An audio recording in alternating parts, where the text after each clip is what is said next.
साथियों, मैं जीवन प्रजापति स्वागत करता हूं आपका अपने स्टडी चैनल माँ भारती क्लासेस पर। देखिए मित्रों, हमारा जो आज टॉपिक चलेगा हिस्ट्री में, वो चलेगा हमारा मौर्योत्तर काल, यानी कि जो मौर्य वंश के बाद के जो वंश आए हैं उनके बारे में आज से हम जो स्टार्ट करेंगे।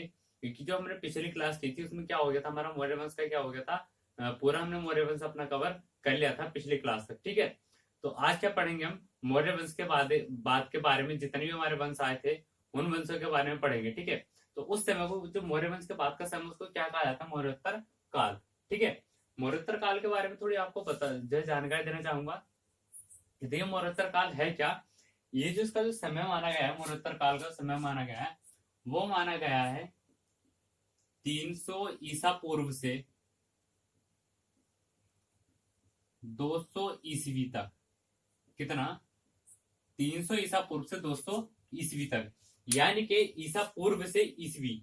यहां पर आप अंतर समझ लीजिएगा, ईसा पूर्व से ईस्वी तक। ठीक है, 300 ईसा पूर्व, ईसा पूर्व में क्या हम उल्टे चलते हैं, ठीक है, ईस्वी में क्या हम सीधे चलते हैं। ठीक है, तो यहाँ क्या 300 ईसा पूर्व से 200 ईसा पूर्व तक, सॉरी 300 ईसा पूर्व से 200 ईस्वी तक, यानी कि कितने समय, 500 वर्ष का समय माना गया है किसका, क्या मौर्योत्तर काल का। ठीक है, मौर्योत्तर काल का समय जो है कितना, 500 वर्ष का माना गया है।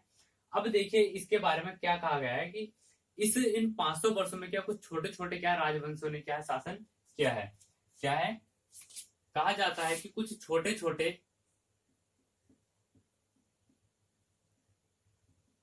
राजतंत्रों ने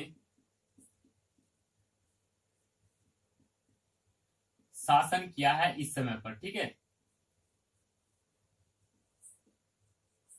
इस टाइम पीरियड में कुछ छोटे छोटे जो है जो हमारे वंश आए हैं, राजतंत्र आए हैं, उन्होंने क्या किया है, शासन किया है।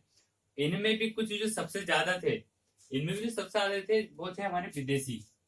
ठीक है, अधिकतर जो थे, अधिकतर विदेशी क्या थे हमारे, जो यहाँ पर शासन किया था वो किस उन्होंने किया था, विदेशी राजतंत्रों ने या राजवंशों ने। ठीक है, राजवंशों ने शासन किया था। ठीक है, तो अधिकतर क्या थे, विदेशी राजवंशों ने क्या किया था यहाँ पर, हमारे यहाँ पर शासन किया था। ठीक है, इतिहासकारों ने इस समय को, ये जितना भी टाइम पीरियड है, इस पूरे को क्या कहा है, डार्क एज भी कहा गया है। ठीक है, इसको मौर्योत्तर काल को हम क्या कहते हैं, मौर्योत्तर काल का दूसरा नाम, या इसको क्या कहते हैं हम, डार्क एज भी कहते हैं। क्या, डार्क एज, यानी कि अंधयुग।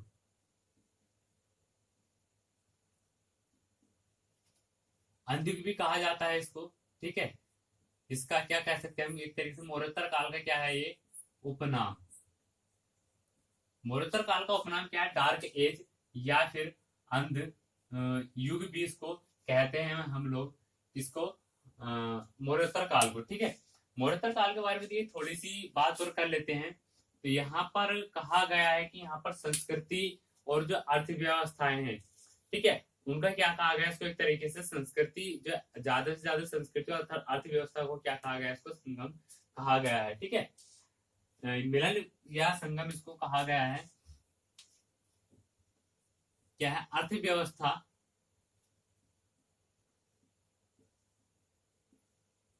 व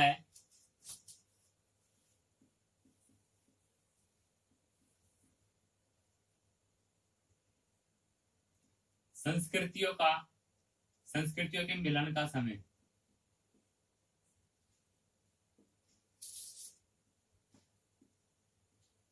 अब देखिए यहाँ पर अर्थव्यवस्था और संस्कृति के मिलन का समय क्यों कहा गया है, इसके पीछे भी अपना एक लॉजिक है। लॉजिक क्या है, देखिए यहाँ पर हमें क्या कहा गया है कि छोटे छोटे जो राजतंत्रों ने शासन किया है, कुछ देशी थे कुछ विदेशी थे। ठीक है, तो देशी क्या है, जो हमारे पहले से चले आ रहे हैं, देशी तो वही होंगे। अब इनमें कुछ क्या हमारे विदेशी भी हुए हैं। ठीक है, तो विदेशी संस्कृति भी क्या हमारे यहाँ पर आ चुकी थी इस समय पर। विदेशी संस्कृति क्या हमारे यहाँ पर जो है, हमारे जो है भारत में बढ़ चढ़ के आ रही थी इस समय पर। तो विदेशी संस्कृति और भारतीय संस्कृति दोनों का क्या हो रहा था, यहाँ पर मिलन हो रहा था। विदेशी और जो हमारी जो देशी संस्कृति, दोनों का मिलन हो रहा था, अर्थव्यवस्थाओं का मिलन हो रहा था। क्योंकि वहां से भी कुछ जो है सुख सुविधाएं वो लोग लेकर के आ रहे थे, कुछ सुख सुविधाएं यहाँ पर थी। दोनों को मिला करके क्या हो गया था, अर्थव्यवस्थाओं का भी क्या हो गया था, यहाँ पर संगम हो चुका था। ठीक है, अब देखिए मौर्योत्तर काल में बात आती है, सबसे पहला वंश कौन सा था। तो मौर्योत्तर वंश में सबसे पहले वंश की अगर हम बात करें, तो मौर्योत्तर वंश का सबसे पहला वंश था हमारा शुंग वंश। कौन सा वंश था सबसे पहला, शुंग वंश। तो किस वंश के बारे में पढ़ेंगे, देखिए हेडिंग डाल लीजिएगा शुंग वंश के बारे में। ठीक है, हेडिंग क्या रहेगा हमारा पहला,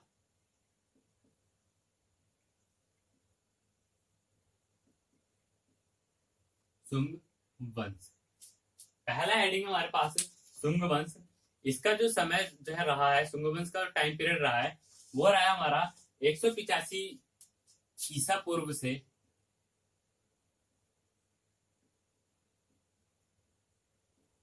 75 ईसा पूर्व तक। कितना, 185 से 75 ईसा पूर्व तक क्या रहा है इसका, शुंग वंश का क्या रहा है, टाइम पीरियड रहा है। ठीक है, अब बात करते हैं इसकी स्थापना किसने की थी, शुंग वंश की स्थापना किसने की है। ठीक है, कौन जो है आगे इसमें जो है कौन कौन से राजा हुए। ठीक है, तो शुंग वंश के बारे में पूरी की पूरी हम जानकारी यहाँ पर अभी लेते हैं। तो देखिए सबसे पहले बात आती है स्थापना की। तो शुंग वंश की जो स्थापना की थी वो की थी पुष्यमित्र शुंग ने। किसने की थी, पुष्यमित्र शुंग ने।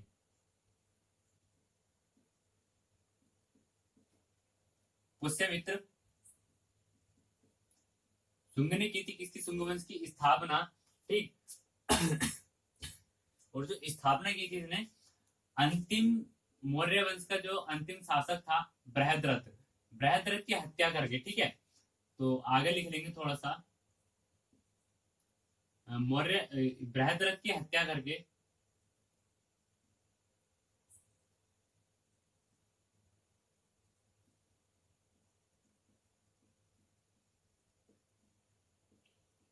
बृहद्रथ की हत्या करके।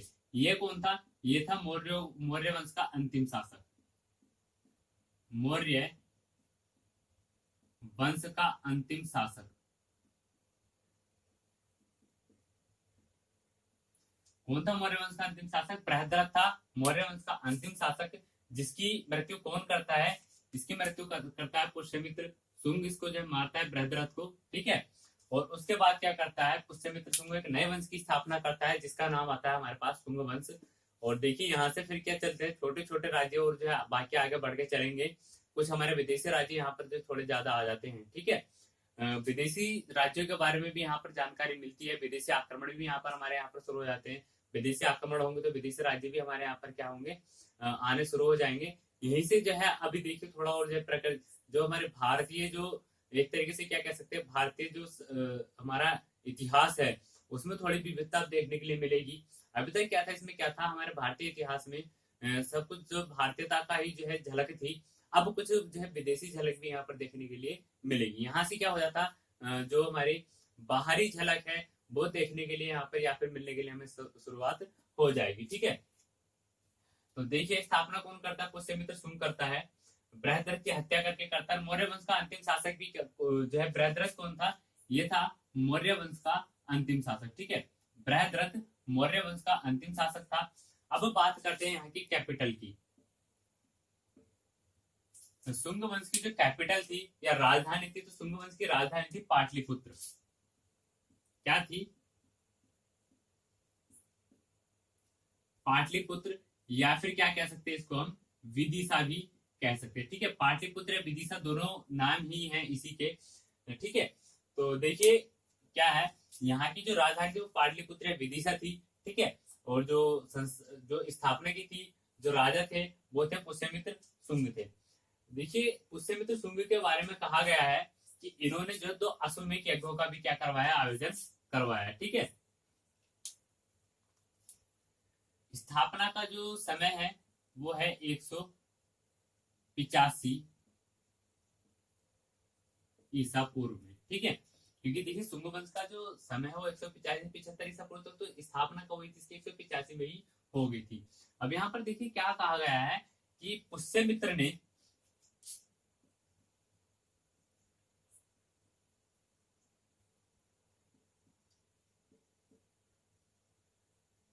पुष्यमित्र ने क्या किया है, 2 अश्वमेध यज्ञों का भी आयोजन करवाया। 2 अश्वमेध यज्ञों का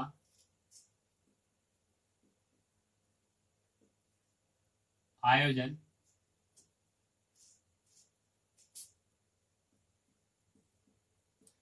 करवाया है। ठीक है, किसने, पुष्यमित्र ने 2 अश्वमेध यज्ञों का आयोजन करवाया है। और जो इसके बारे में कहा गया है कि इन यज्ञों में जो इसके पुरोहित थे, ठीक है, इन यज्ञों में जो पुरोहित थे, पुरोहित कौन थे, वो थे संस्कृत के महान विद्वान, ऋषि थे, जो है महान संस्कृत के विद्वान है। संस्कृत के महान विद्वान कौन थे,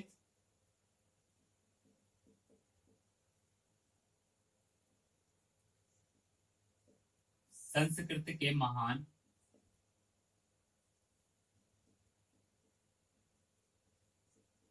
विद्वान पतंजलि ऋषि। ठीक है, विद्वान कौन थे, पतंजलि थे।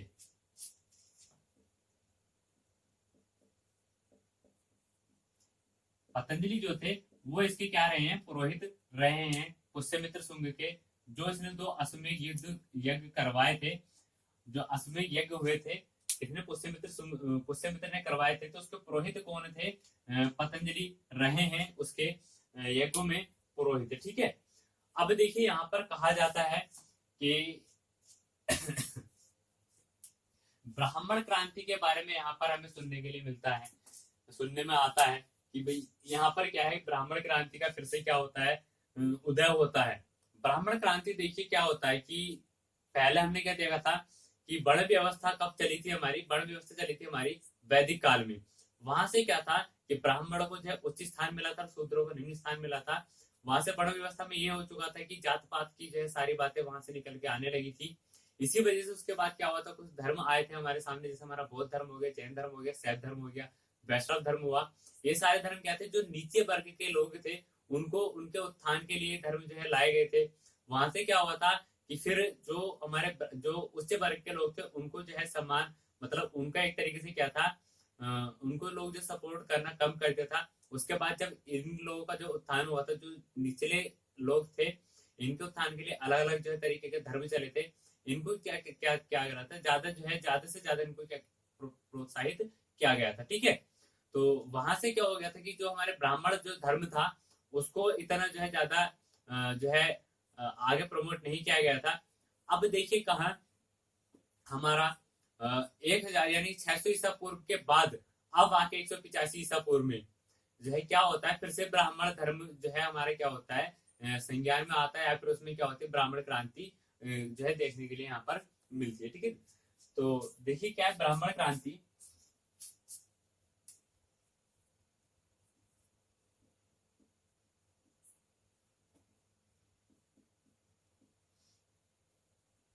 ब्राह्मण क्रांति है, देखिए यहाँ पर क्या है, सनातन धर्म, जो सनातनी हिंदू धर्म जिसको आज हम कहते हैं कि हमारा धर्म क्या है, सनातनी हिंदू धर्म है या भागवत धर्म है। ठीक है, तो उसका क्या हुआ था, उदय हुआ था यहीं पर। क्या है,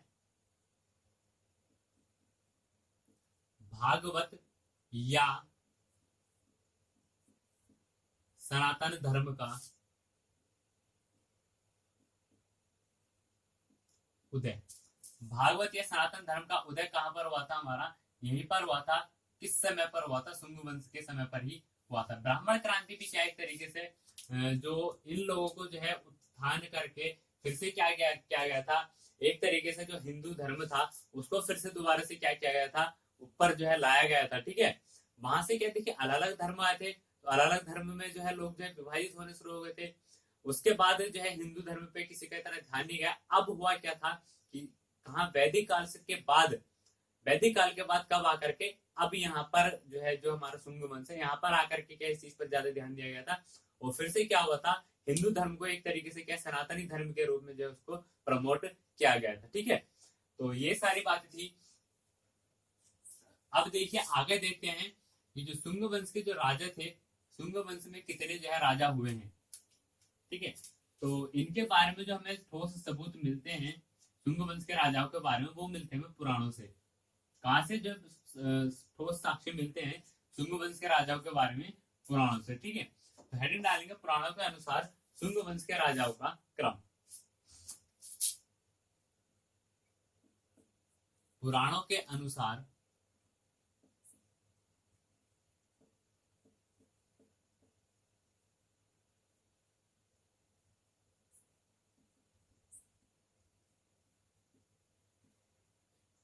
शुंग वंश के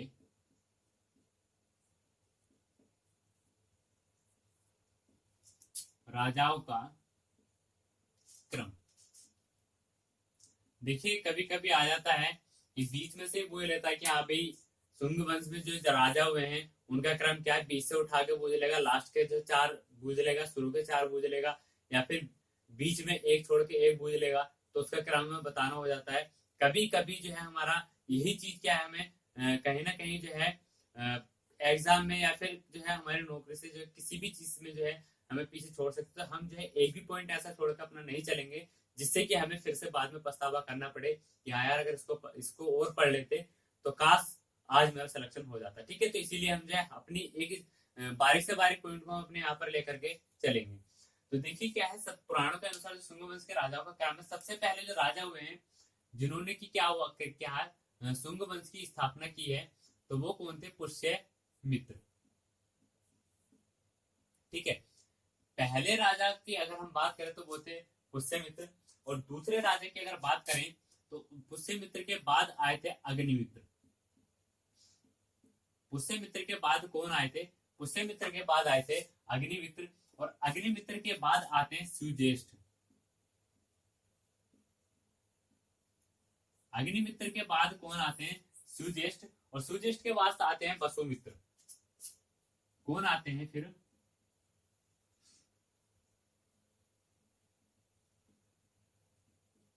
वसुमित्र।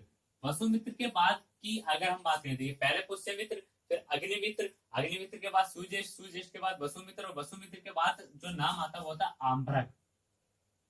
क्या नाम आता है? फिर आता है नाम आम्रक।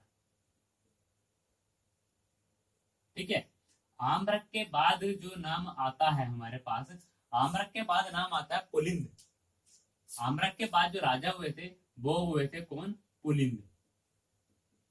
ठीक है, देखिए अब इधर क्रम में चल जाएंगे हम। आम्रक के बाद पुलिंद, और पुलिंद के बाद आते हैं वज्र मित्र। वज्र मित्र, और वज्र मित्र के बाद आते हैं हमारे पास भागभद्र। कौन आते हैं वज्र मित्र के बाद? भागभद्र। ठीक, वज्र मित्र के बाद आते हैं हमारे पास भागभद्र, और भागभद्र के बाद जो नाम आता है वो किसका आता है? देखिए भागभद्र के बाद नाम आता है देवभूति का। किसका नाम आता है? देवभूति का। ठीक है, तो ये था हमारा क्रम। सबसे पहले जो राजा हुए थे शुंग वंश के वो थे पुष्यमित्र, उसके बाद नाम आता है अग्निमित्र का, फिर नाम आता है सुज्येष्ठ का, फिर वसुमित्र, और उसके बाद नाम आता है आम्रक का। आम्रक के बाद जो है पुलिंद, पुलिंद के बाद वज्रमित्र, और वज्रमित्र के बाद क्या? भागभद्र, और भागभद्र के बाद नाम आता है देवभूति। देवभूति जो थे ये थे शुंग वंश के अंतिम शासक। ठीक है, इसको क्या कह सकते हैं हम? ये था अंतिम राजा। किसका? शुंग वंश का अंतिम राजा कौन था? देवभूति। ठीक है, शुंग वंश का अंतिम राजा देवभूति था। और भागभद्र के बारे में भी एक जो है बात कही गई है कि भागभद्र ने क्या किया है, सबसे ज्यादा जो उत्थान किया है हिंदू धर्म का, या फिर भागवत धर्म में सर्वाधिक उत्थान, या फिर उसको जो सबसे ज्यादा प्रमोट किया है वो किसने किया है? भागभद्र ने ही किया है। ठीक है, तो भागभद्र ने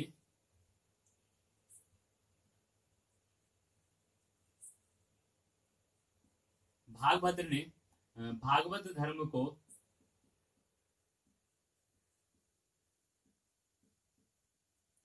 भागभद्र ने भागवत धर्म को सर्वाधिक, या भागवत धर्म का सर्वाधिक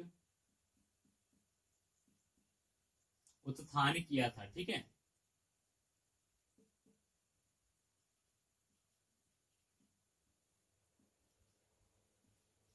क्या है? भागभद्र ने जो है हमारे जो भागवत धर्म था, शुंग वंश में भी भागवत धर्म, शुंग वंश में जो हमारा सनातनी धर्म है भागवत धर्म की अगर बात आती है तो शुंग वंश के राजाओं में सबसे अधिक, देखिए शुरुआत तो शुंग वंश से ही हो गई थी। यहाँ भी हमारा जो सनातन धर्म था या भागवत धर्म था उसका जो उत्थान के बारे में अगर बात करते हैं या फिर हिंदू धर्म के बारे में बात करते हैं कि उसको जो प्रमोट करना जो कौन से वंश ने शुरू किया था, शुंग वंश ने इसको प्रमोट करना शुरू किया था। शुंग वंश में भी अगर बात आती है कि सबसे ज्यादा किस राजा ने प्रमोट किया था, तो शुंग वंश में किस राजा ने सबसे ज्यादा प्रमोट किया था, वह नाम आता हमारे पास क्या, भागभद्र का। ठीक है, भागभद्र का हमारे पास नाम आता है। ठीक है, तो ये रहा था राजाओं का क्रम। अब बात आती है देखिए विदेशी आक्रमणों की। अब बात क्या आती है कि मैंने अभी आपको बताया था कि यहाँ पर क्या कहा गया, इसको डार्क एज भी कहा गया मौर्योत्तर काल को। और मौर्योत्तर काल में जो है सर्वाधिक, देखिए छोटे छोटे राजाओं का क्या है समय रहा है। ठीक है, छोटे छोटे राजवंशों का समय रहा है। और छोटे छोटे राजवंशों में भी जो अधिक जो रहे हैं वो रहे हैं हमारे विदेशी शासक यहाँ पर रहे, तो विदेशी राजवंश यहाँ पर देखने के लिए मिलते हैं। तो अगर बात आती है विदेशी आक्रमणों की शुंग वंश के समय पर, विदेशी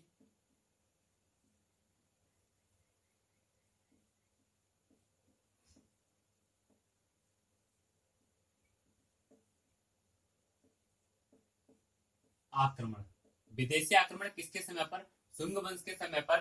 तो देखिए सबसे पहला जो शुंग वंश के समय पर, शुंग वंश के समय पर जो हमें विदेशी आक्रमण देखने के लिए मिलता है वो मिलता है यवनों का।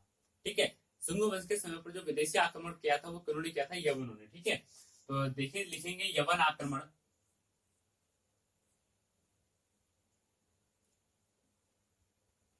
जो आक्रमण क्या था वो क्या था, यवनों ने।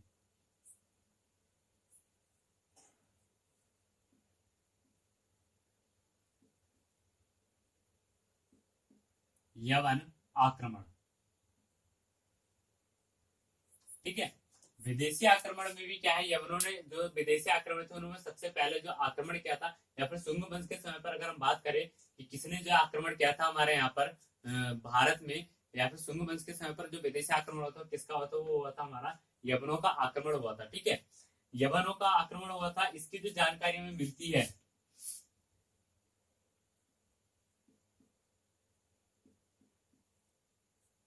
जानकारी मिलती है हमें कालिदास के,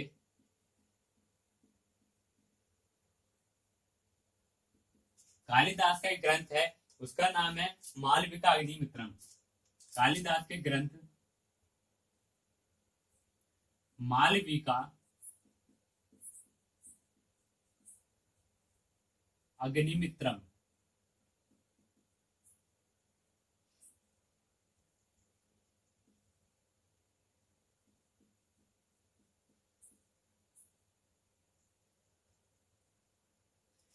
क्या देखिए कालिदास का ग्रंथ है, कौन सा ग्रंथ है, मालविका अग्निमित्रम, जिससे हमें क्या मिलता है, यवनों के आक्रमण के बारे में जानकारी मिलती है। ठीक है, मालविका अग्निमित्रम से।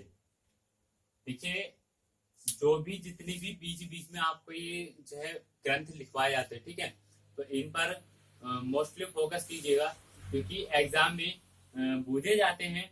और यहाँ पर देखिए आपको अलग से ये नहीं बताया जा रहा है कि हाँ भाई ये जो है ग्रंथ वाला है, आप इस ग्रंथ को याद कर लीजिए, उस ग्रंथ को याद कर लीजिएगा। जितने भी ग्रंथ आपको यहाँ पर लिखवाए जाएंगे, ठीक है, जितनी भी पुरानी पुस्तकें आपको लिखवाई जाएंगी, उनके राइटर लिखवाए जाएंगे, सबको आप जो है लर्न करते हुए चलिए, क्योंकि ज्यादा ही इंपॉर्टेंट हमारे लिए बन जाते हैं एग्जाम के पॉइंट ऑफ व्यू से। ठीक है, क्योंकि एग्जामिनर का ये नहीं पता होता कहाँ से कब क्या पूछ लेता है वो। ठीक है, तो यहाँ पर क्या है, कालिदास का जो ग्रंथ है हमारे पास, कालिदास महान कवि हुए हैं उस समय के, संस्कृत के जो विद्वान हुए हैं, ये भी एक बहुत बड़े विद्वान हुए हैं। और उनका जो है क्या था, ग्रंथ था मालविका अग्निमित्रम, जिससे क्या मिलती है हमें, यवनों का आक्रमण के बारे में जानकारी मिलती है। यहाँ से अगर हम बात करें कि पुष्यमित्र के समकालीन यवन जो शासक था कौन था, तो यवन का राजा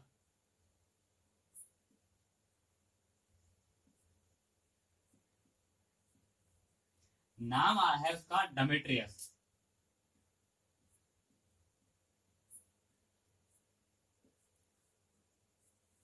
यवन का राजा डमेट्रियस, इसका पुष्य का, पुष्यमित्र का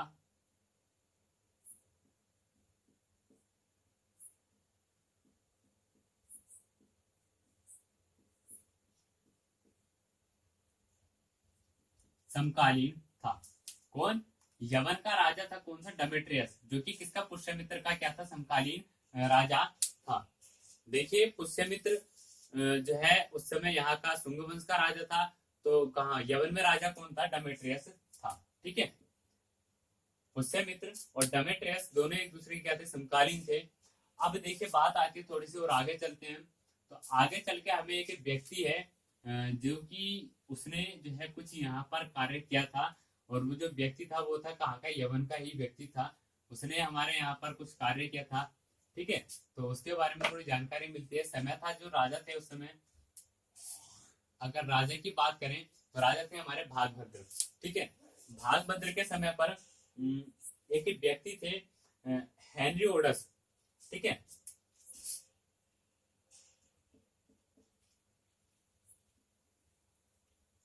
भागभद्र के समय पर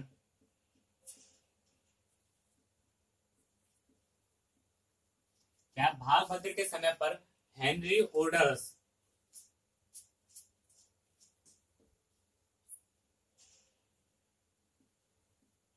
हेनरी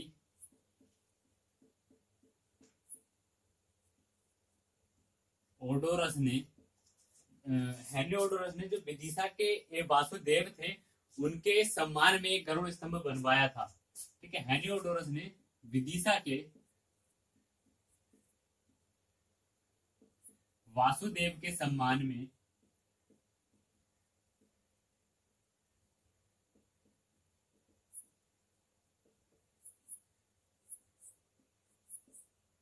किसने? हेनरी ओडोरस ने विदिशा के वासुदेव के सम्मान में गरुड़ स्तंभ बनवाया था।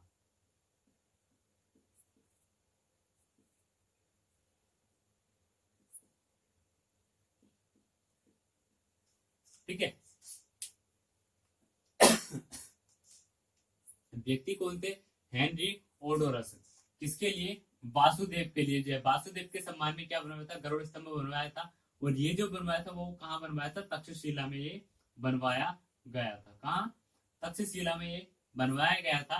ठीक है, इसके वासुदेव के सम्मान में। अब बात आती है हेनरी ओडोरस कौन था? ठीक है, हेनरी ओडोरस कौन था?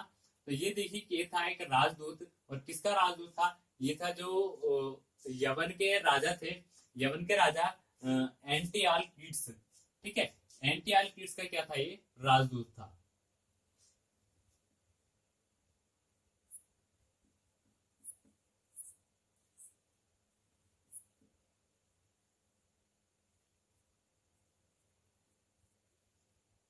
एंटियाल कीट्स का क्या था? ये राजदूत था। कौन?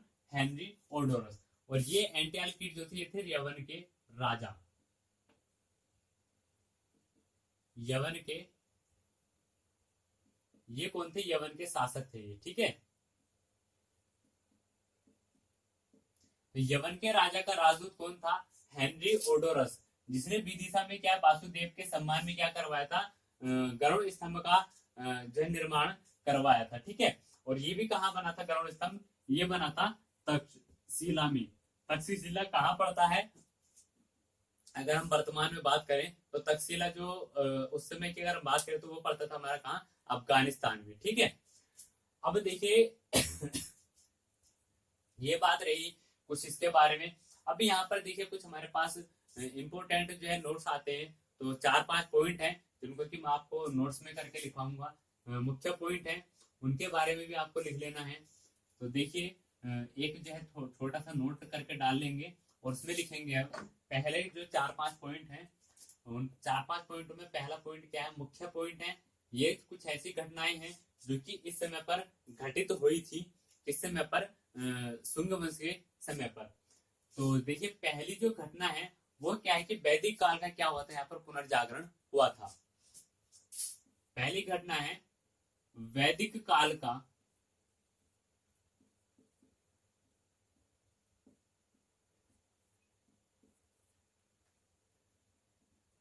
पुनर्जागरण। अगर अब देखिए पहली घटना क्या हुई? वैदिक काल का पुनर्जागरण। दूसरी घटना है सनातन या फिर क्या है? ब्राह्मण धर्म का क्या था? उत्थान।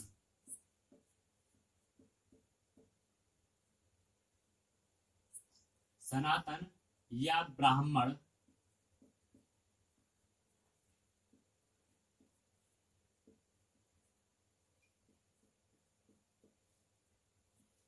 धर्म का उत्थान।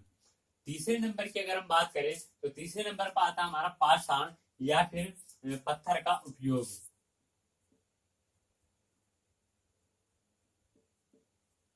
पाषाण या फिर पत्थर के उपयोग के बारे में भी यहाँ से क्या मिलती है, जानकारी मिलती है। ठीक है,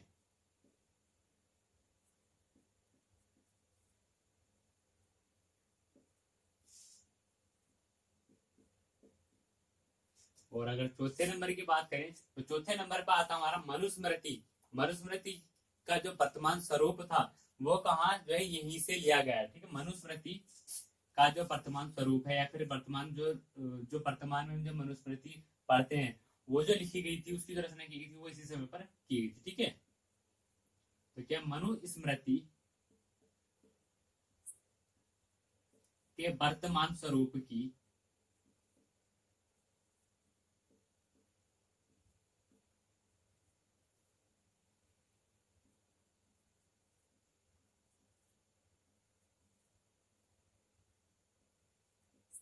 रचना। देखिए क्या है, 4 पॉइंट था हमारे पास। पहला पॉइंट क्या, वैदिक काल का पुनर्जागरण। दूसरा क्या, सनातन या ब्राह्मण धर्म का उत्थान। तीसरा पाषाण या पत्थर का उपयोग। मनुस्मृति के वर्तमान रूप की रचना। देखिए समझ लेते हैं एक बार और अच्छे से। क्या है वैदिक काल का पुनर्जागरण। वैदिक काल, देखिए पुनर्जागरण होता क्या है। पुनर्जागरण जो हमारा शब्द है, पुनर्जागरण शब्द का अर्थ क्या है, किसी चीज का जो दोबारा से उसको क्या करना, हम एक तरीके से उसको दोबारा से रिफॉर्म करना या फिर दोबारा से उस चीज को क्या रिधम में लाना। अब देखिए पुनर्जागरण, जो वैदिक काल का पुनर्जागरण का मतलब क्या है, वैदिक काल में क्या था, जो है हिंदू धर्म को जो है प्रमोट किया जा रहा था। बस उसमें उस समय पर क्या है, थोड़ा सा अंतर ये था कि हिंदू धर्म को प्रमोट तो किया जा रहा था, पर क्या था वो 4 भागों में हमारा डिवाइड था, 4 वर्णों में डिवाइड था। उनमें भी क्या था, हिंदू धर्म में जो 4 वर्ण थे, 4 वर्णों में जो सबसे पहला जो सबसे ऊंचा वर्ण था हमारा ब्राह्मण वर्ग। ठीक है, जो ब्राह्मण वर्ण था उसको जो ज्यादा महत्व दिया जा रहा था और बाकी को इतना महत्व नहीं दिया जा रहा था। और जो शूद्र वर्ग था उसको बिल्कुल भी महत्व नहीं दिया जा रहा था। ठीक है, तो उस समय पर क्या थी, ये उसमें जो कमी आ चुकी थी, उस चीज को निकालने के लिए कुछ धर्म आए थे। ठीक है, जैसे कि मैं भी आपको पहले बता चुका हूँ, उन धर्मों ने क्या है, जो शूद्र जो वर्ण के लोग थे उनके लिए काम किया। ठीक, तो वहां से क्या हुआ था, तो जो ब्राह्मण धर्म के जो लोग थे उनको क्या था, एक तरीके से जो है इतना ज्यादा जो है उत्थान नहीं किया गया उनका, या फिर उनको इतना ज्यादा प्रमोट नहीं किया गया। उसके बाद क्या होता है, फिर अपने धर्म में चलते रहते हैं, कुछ नए राजा आते हैं, कुछ पुराने जो है नए राजवंश आते हैं, वो भी क्या है जो धर्म चल रहे थे उन्हीं को प्रमोट करते हैं। जैसे कि हमने पीछे पढ़ा था, अशोक अशोक ने क्या है बौद्ध धर्म को प्रमोट किया है। ठीक है, तो कुछ इस तरह की बातें हमें देखने के लिए मिलती है। फिर उसके बाद क्या होता है, शुंग वंश में आकर के फिर से एक बार क्या होता है, फिर से वही बात दोहराई जाती है जो कि क्या है वैदिक काल के समय पर दोहराई गई थी। बस उस समय पर और इस समय पर अंतर क्या, अंतर इतना है कि उस समय पर ये बात किस लिए दोहराई गई थी, उस समय पर वर्ण व्यवस्था जो है थी, पर इस समय पर उस चीज पर बिल्कुल भी ध्यान नहीं दिया गया था। ठीक है, बात आती है सनातनी ब्राह्मण धर्म का उत्थान, तो ये भी क्या है उसी चीज से जो संबंधित है। पाषाण पत्थर का उपयोग और मनुस्मृति का वर्तमान स्वरूप, यानी कि हमारी जो मनुस्मृति यानी कि जो हिंदू धर्म की कानूनी कानूनी जो ग्रंथ है। देखिए स्मृतियों को जो कहा गया है ना, स्मृतियों को कहा गया है जो हिंदू धर्म की कानूनी ग्रंथ हैं। हिंदू धर्म के जो कानूनी ग्रंथ है वो कहा गया है, उनको ही क्या कहा गया है, स्मृति। ठीक है, और उनमें जो सबसे पुरानी स्मृति हमारे पास कौन सी, मनुस्मृति। तो अगर हम आज के समय पे वर्तमान टाइम पे जो हम मनुस्मृति पढ़ते हैं उसको जो रचा गया था वो किस समय पर, इसी समय पर रचा गया था। ठीक है, किस समय पर, इसी समय पर उसको रचा गया था। अब देखिए बात आती है, यहाँ पर हमने शुंग वंश के बारे में लगभग सारी जो है जितने भी जो जानकारी थी सब कुछ हम कवर कर चुके हैं। अब देखिए यहाँ पर क्या है, शुंग वंश का आता है पतन। शुंग वंश का आता है पतन। तो देखिए शुंग वंश के जो अंतिम राजा थे कौन था, देवभूति। क्या शुंग वंश के अंतिम राजा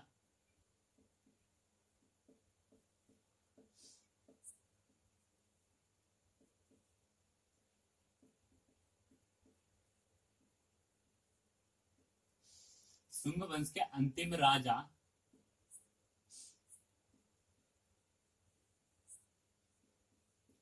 देवभूति की हत्या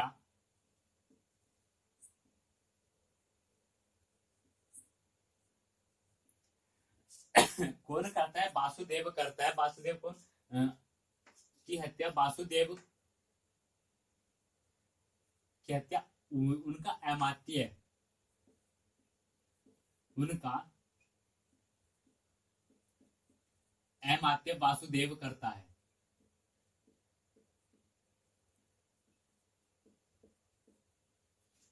क्या है देखिए, शुंग वंश का जो अंतिम शासक था, शुंग वंश का अंतिम शासक कौन था? हमारा देवभूति। उसकी हत्या की जाती है। हत्या कौन करता है? अमात्य, यानी कि उनका एक मंत्री। मंत्री का नाम क्या है? वासुदेव। ये वासुदेव जो मंत्री था, ये क्या करता है? देवभूति की हत्या कर देता है और उसके बाद क्या करता है? नए वंश की स्थापना करता है। ठीक है, और नए वंश की जो स्थापना करता है, नए वंश का नाम आता है फिर हमारा कणव वंश। ठीक है, तो देखिए कणव वंश के बारे में थोड़ी जानकारी लेंगे हम। ये जो किस समय की बात है? देखिए 75 ईसा पूर्व के लगभग, 75 ईसा पूर्व के लगभग क्या होता है कि जो देवभूति है उनकी हत्या कर दी जाती है। किसके द्वारा? वासुदेव के द्वारा। और उसके बाद क्या होता है कि नए वंश की स्थापना होती है, और नया वंश जो आता है वो आता है हमारे पास कणव वंश।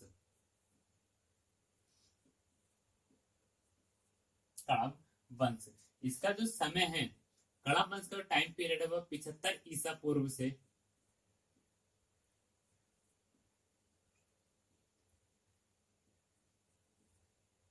30 ईसा पूर्व तक। ठीक है, कणव वंश का जो समय रहा है वो रहा है 75 ईसा पूर्व से कितना? 30 ईसा पूर्व तक। ठीक है, देखिए इसके बारे में इतनी ज्यादा जानकारी नहीं मिलती है, बस खाली क्या है, इसकी जो स्थापना की थी,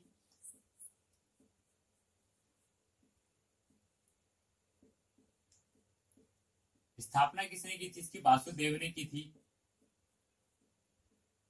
ठीक है, वासुदेव ने इसकी स्थापना की थी। और जो इसमें जो राजा हुए हैं, कितने राजा हुए हैं, उन्हीं के बारे में यहाँ पर जो इतिहासकार जो बताने में सक्षम हो पाए हैं। और बाकी देखिए इसमें से जो यहाँ से जो है इतना ज्यादा कुछ आता भी नहीं हमारे एग्जाम में, तो बाकी बस खाली क्या पढ़ेंगे, इसकी जो है बस इतना कि कब से कब तक ये चला है और इसकी स्थापना किसने की थी? वासुदेव ने की थी। और वासुदेव के बाद जो राजा हुए हैं इस वंश में कौन कौन से राजा हुए हैं? तो देखिए वासुदेव के जो बाद नाम आता है वो आता है भूमि मित्र का। किसका नाम आता है? भूमि मित्र का। ठीक है, भूमि मित्र के बाद जो नाम आता है वो आता है नारायण का। नारायण का। और उसके बाद जो नाम आता है वो आता है किसका? सुशर्मन का। ठीक है, तो ये थे हमारे कणव वंश के 4 राजा। पहले राजा वासुदेव, दूसरे भूमि मित्र, तीसरे नारायण, चौथे कहते हैं सुशर्मन। ठीक है, तो देखिए इतने ज्यादा कुछ जो कणव वंश के बारे में जो है पढ़ने के लिए नहीं मिलता है। तो देखिए दोस्तों, बस आज की क्लास में हम इतना ही रखेंगे। कल की क्लास में हम अगला नया टॉपिक पढ़ेंगे, जिसमें हम पढ़ेंगे आंध्र सातवाहन वंश के बारे में। ठीक है, वहां से ज्यादा कुछ जो है अच्छी अच्छी जो बातें सीखने के लिए मिलेंगी।